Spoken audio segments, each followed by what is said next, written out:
Hi friends, welcome back to my channel. আজকে দেখো আমরা ক্লাস 11-এর কেমিস্ট্রি, এটা হচ্ছে ফার্স্ট পার্ট যেটা আছে তোমাদের টেক্সট বুক অফ এনসিইআরটি। তো এটার পার্ট 1-এর ইউনিট 1টা আজকে আমি শুরু করছি। ইউনিট 1টা তোমাদের কি আছে, some basic concepts of chemistry. ঠিক আছে, এই প্রথম কেমিস্ট্রির প্রথম 3-4টে চ্যাপ্টার কিন্তু খুব ভালো করে বুঝতে হয় ক্লাস 11-এ। পুরো মানে বলতে পারো পুরো বেসিস যেটা কেমিস্ট্রি পুরোটা এর ওপরেই কিন্তু নির্ভর করে, ক্লাস 11-এর এই প্রথম 3-4টে চ্যাপ্টারের ওপর। ঠিক আছে, তো এই প্রথম দিকটা আছে ইম্পর্টেন্স অফ কেমিস্ট্রি। এগুলো খুব একটা কিছু জানার অতটা, মানে এগুলো তোমরা নিজেরা পড়লে কিন্তু বুঝতে পারবে। এগুলো অতটাও কিছু যদি বুঝতে নাও পারো তেমন কিছু নেই। দেখো এরকম এগুলো তো আমরা জানি যে এটা দেখো সলিড, লিকুইড, গ্যাস তিনটে ভাগে ভাগ করি আমরা। এবং তারপরে ম্যাটার্সকে মিক্সচার, পিওর সাবস্টেন্স, মিক্সচারকে আবার হোমোজেনিয়াস, হেটেরোজেনিয়াস, পিওর সাবস্টেন্সকে এলিমেন্ট, কম্পাউন্ডস, এগুলো তোমরা নিজেরা পড়ে নেবে। বা তোমরা যদি বাংলা ওয়েস্ট বেঙ্গল বোর্ডের হও তাহলে ওয়েস্ট বেঙ্গল বোর্ডের যে বই আছে সেখান থেকেও পড়ে নিতে পারো। এখানটা অতটা এনসিইআরটি থেকে পড়ার দরকার নেই যদি না পারো। আজকে যেটা আমি তোমাদের বোঝার জায়গা যেটা আছে সেটা হচ্ছে দেখো এই লগুলো, এই ল থেকে আমি শুরু করছি। পরে এই চ্যাপ্টারটা হয়ে যাক, পরে যদি আমি সময় পাই আমি অবশ্যই এর আগে যেগুলো জিনিস আছে সেগুলো আমি বুঝিয়ে দেবো। এখন যেটা তোমাদের মেইন ইম্পর্টেন্ট যেগুলো বোঝা সেটা হচ্ছে ল। তো চলো আজকে এই ল এখান থেকে শুরু করি। সেটা হচ্ছে লস অফ কেমিক্যাল কম্বিনেশন। ঠিক আছে, কি বলছে দেখো, the combination of elements to form compound is govern by the following 5 basic law. আমাদের 5টা বেসিক ল আছে যার উপর কি হয়, আমাদের যে এলিমেন্টসগুলো কম্বাইন করে যে কম্পাউন্ড তৈরি করে, এই 5টা লয়ের ওপর ভিত্তি করেই কিন্তু সেটা সবসময় কেমিস্ট্রিতে হয়ে থাকে। তো 5টা লয়ের মধ্যে ফার্স্ট যে লটা হচ্ছে সেটা কি, লস অফ কনজারভেশন অফ মাস।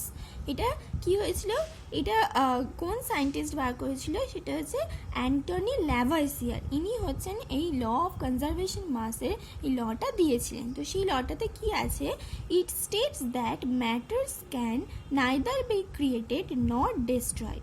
অর্থাৎ কি, সেই ল্যাভাইসিয়ার সায়েন্টিস্ট এটা উনি বলেছিলেন কি, যে এটা স্টেট করেছিল যে ম্যাটার্স কোনোদিন কি হয় না, ক্রিয়েট করতে পারি না এবং ডিস্ট্রয়ও করতে পারি না।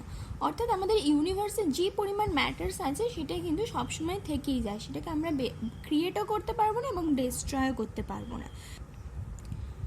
আমরা কি বলবো, কনজার্ভ করতে পারি আমরা, কি ম্যাটার্সটা হচ্ছে কনজার্ভ করা যায়, সেটা হচ্ছে ক্রিয়েট করা যায় না এবং ডিস্ট্রয় করা যায়। This law was put forth by Antoine Lavoisier in 1789.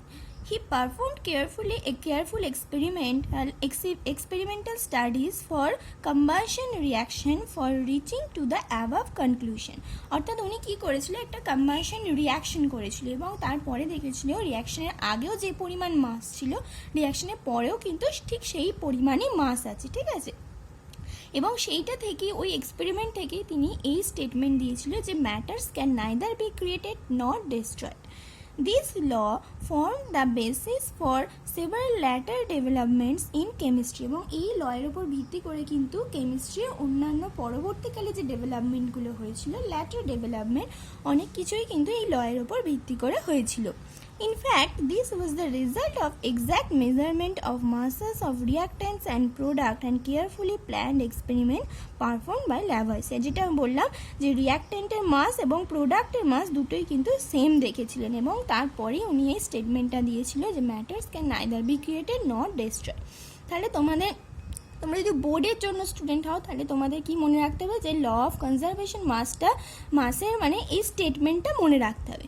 আর তোমরা যদি নিটের জন্য প্রিপারেশন করো বা কোনো কম্পিটিটিভ এক্সামের জন্য প্রিপারেশন করো, তখন তোমাদের কি এখান থেকে মনে রাখতে হবে, যে ল অফ কনজারভেশন অফ মাসটা কি বলেছিল সেটা একটা আন্দাজ রাখতে হবে। তোমাদের মুখস্থ করার কোনো দরকার নেই যে matters can neither be created not destroy. আর কি কোন সায়েন্টিস্ট দিয়েছিল, এটাই তোমাদের মেইন ইম্পর্টেন্ট, যে কোন scientist law of conservation of mass দিয়েছিল। যদি এখান থেকে কোশ্চেন আসে এটাই কিন্তু আসবে যে কোন সায়েন্টিস্ট দিয়েছিল, সালটাও অত মনে রাখার দরকার নেই। এরপরে চলো law of definite proportion. Law of definite প্রপোর্শনকে কি বলা হয়? কনস্ট্যান্ট প্রপোর্শনও কিন্তু অনেক সময় পরীক্ষা আসে যে ল অফ কনস্ট্যান্ট প্রপোর্শন কোন সায়েন্টিস্ট দিয়েছিলেন, তখন তোমাদের বলতে হবে তিনি হচ্ছেন জোসেফ প্রাউস্ট। এখানেও কম্পিটিটিভ এক্সামের জন্য খালি এইটুকুনি মনে রাখলেই হবে যে Joseph Proust law of constant proportion বা ডেফিনিট প্রপোর্শন দিয়েছিল।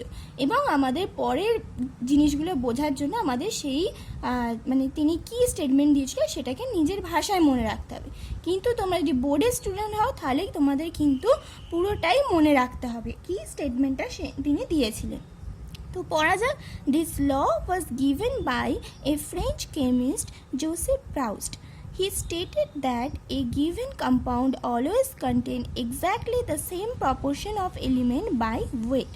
অর্থাৎ কি বলছে, যদি আমরা মনে করো একটা জল মনে করো আমি পাতকুয়ো থেকে জল তুললাম, সেই জলে যে কম্পোজিশন থাকবে অর্থাৎ সেই জলটাও কিন্তু হাইড্রোজেন আর অক্সিজেন নিয়েই তৈরি, এবং হাইড্রোজেন আর অক্সিজেন যে পরিমাণ অ্যামাউন্ট মিলে একটা মানে একটা নির্দিষ্ট পরিমাণ জল তৈরি করছে, ঠিক আমরা যদি সেই জলটা যদি পুকুরের জলও নিই ঠিক সেই রকমই মানে কম্পোজিশন থাকবে এবং হাইড্রোজেন অক্সিজেন মিলেই কিন্তু হবে, অন্য কিছু থাকবে না। অর্থাৎ আমরা যে কোনো সোর্স থেকে আমরা যদি একটা এলিমেন্টকে আমরা সংগ্রহ করি এবং তার যদি দেখি তোমার কম্পাউন্ডকে এলিমেন্ট না কম্পাউন্ডকে আমরা যদি সংগ্রহ করি এবং তাকে আমরা দেখি, তখন দেখব তার মধ্যে যে এলিমেন্টগুলো দিয়ে তৈরি সেগুলো কিন্তু প্রত্যেকটাতেই নির্দিষ্ট আছে অর্থাৎ কনস্ট্যান্ট আছে, এবং তাদের প্রপোর্শন যেটা ওয়েটের দিক থেকে প্রপোর্শন অফ এলিমেন্ট সেটাও কিন্তু সেম আছে।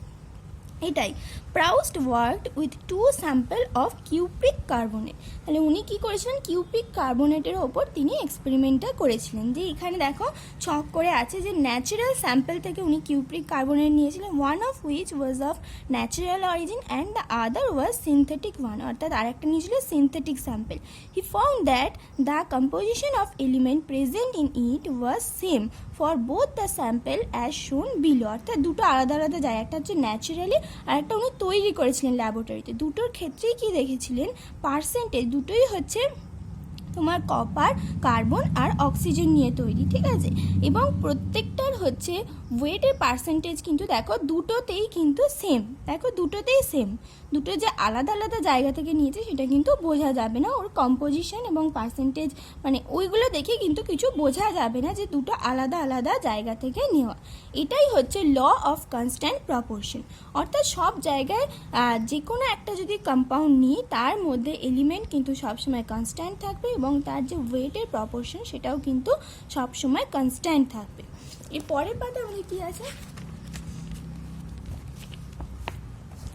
ওটাই বলছে, ওটারই continuation. Thus irrespective of the source, যেটা আমি বললাম যে পাতকুয়ো থেকে আমি যদি জল নিই, পুকুর থেকে জল নিই বা অ্যাকোয়াগার্ডের জল নিই, সব ক্ষেত্রেই কিন্তু হাইড্রোজেন এবং অক্সিজেন যে পরিমাণ মানে যোগ হয়ে জল হয় প্রত্যেকটার ক্ষেত্রেই কিন্তু সেটাই আমরা দেখতে পারবো যে আলাদা জায়গা থেকে নিচ্ছি বলে আলাদা রকম তার কম্পোজিশন হবে, আলাদা রকমভাবে হাইড্রোজেন অক্সিজেন যুক্ত হবে, সেটা কিন্তু নয়। সেটাই বলছে ইরেসপেক্টিভ অফ দ্য সোর্স, অর্থাৎ কোথা থেকে নিচ্ছি তার কোনো দরকার নেই। A given compound always contain same element, অর্থাৎ একটা গিভেন কম্পাউন্ড সব সময় অলওয়েজ বলেই কিন্তু এটার লটার নাম হচ্ছে constant, contain same element in the same proportion, অর্থাৎ সেম এলিমেন্ট থাকবে এবং সেম প্রপোর্শনে থাকবে। The validity of this law has been confirmed by various experiments. এই লয়ের ভ্যালিডিটিটা অনেক এক্সপেরিমেন্ট থেকেই মানে প্রমাণিত হয়েছে। It is sometimes also referred to as law of definite composition. এইটাকে আবার অনেক সময় বলা হয় law of definite composition. তাহলে আমরা আজকে এই অবধি পড়বো, দুটো ল মাত্র। দুটো ল কিন্তু খুব ভালো করে তোমরা মনে রাখবে। তোমাদের নিটের জন্য খালি কোন লটা কোন সায়েন্টিস্ট দিয়েছিল, ল অফ ডেফিনিট কম্পোজিশন কোন সায়েন্টিস্ট দিয়েছিল যেটা আমরা এখানে দেখলাম, যে ল অফ ডেফিনিট প্রপোর্শন বা ডেফিনিট এদিকে আছে ডেফিনিট কম্পোজিশন আর কনস্ট্যান্ট প্রপোর্শন, যে কোনো যেটাই দেবে সেটাই হচ্ছে জোসেফ প্রাউস্ট, ঠিক আছে। আর law of conservation of mass এটা কোন সায়েন্টিস্ট দিয়েছিল, সেটা হচ্ছে ল্যাভোইসিয়ার, ঠিক আছে। এই দুটো কিন্তু তোমাদের মনে রাখতেই হবে যে কোন সায়েন্টিস্ট কোন লটা দিয়েছিল এবং কি law of conservation of mass থেকে বুঝতে পারছি যে মাস সবসময় কনজার্ভ, সেটাকে ক্রিয়েট করা যায় না, ডিস্ট্রয় করা যায় না। ল অফ ডেফিনিট প্রপোর্শন, দেখো ল এর নামটা থেকে তোমরা কিন্তু মনে রাখতে পারবে। ডেফিনিট প্রপোর্শন বা কনস্ট্যান্ট প্রপোর্শন বা ডেফিনিট কম্পোজিশন, এর থেকে বোঝা যাচ্ছে কি কোনো একটা যদি কম্পাউন্ড নিই তার এলিমেন্টগুলো সবসময় এক থাকবে এবং তাদের যে ওয়েটের প্রপোর্শন অর্থাৎ যেভাবে তারা কম্বাইন করে কম্পাউন্ডটা তৈরি করছে সেটাও কিন্তু সবসময় কনস্ট্যান্ট থাকবে।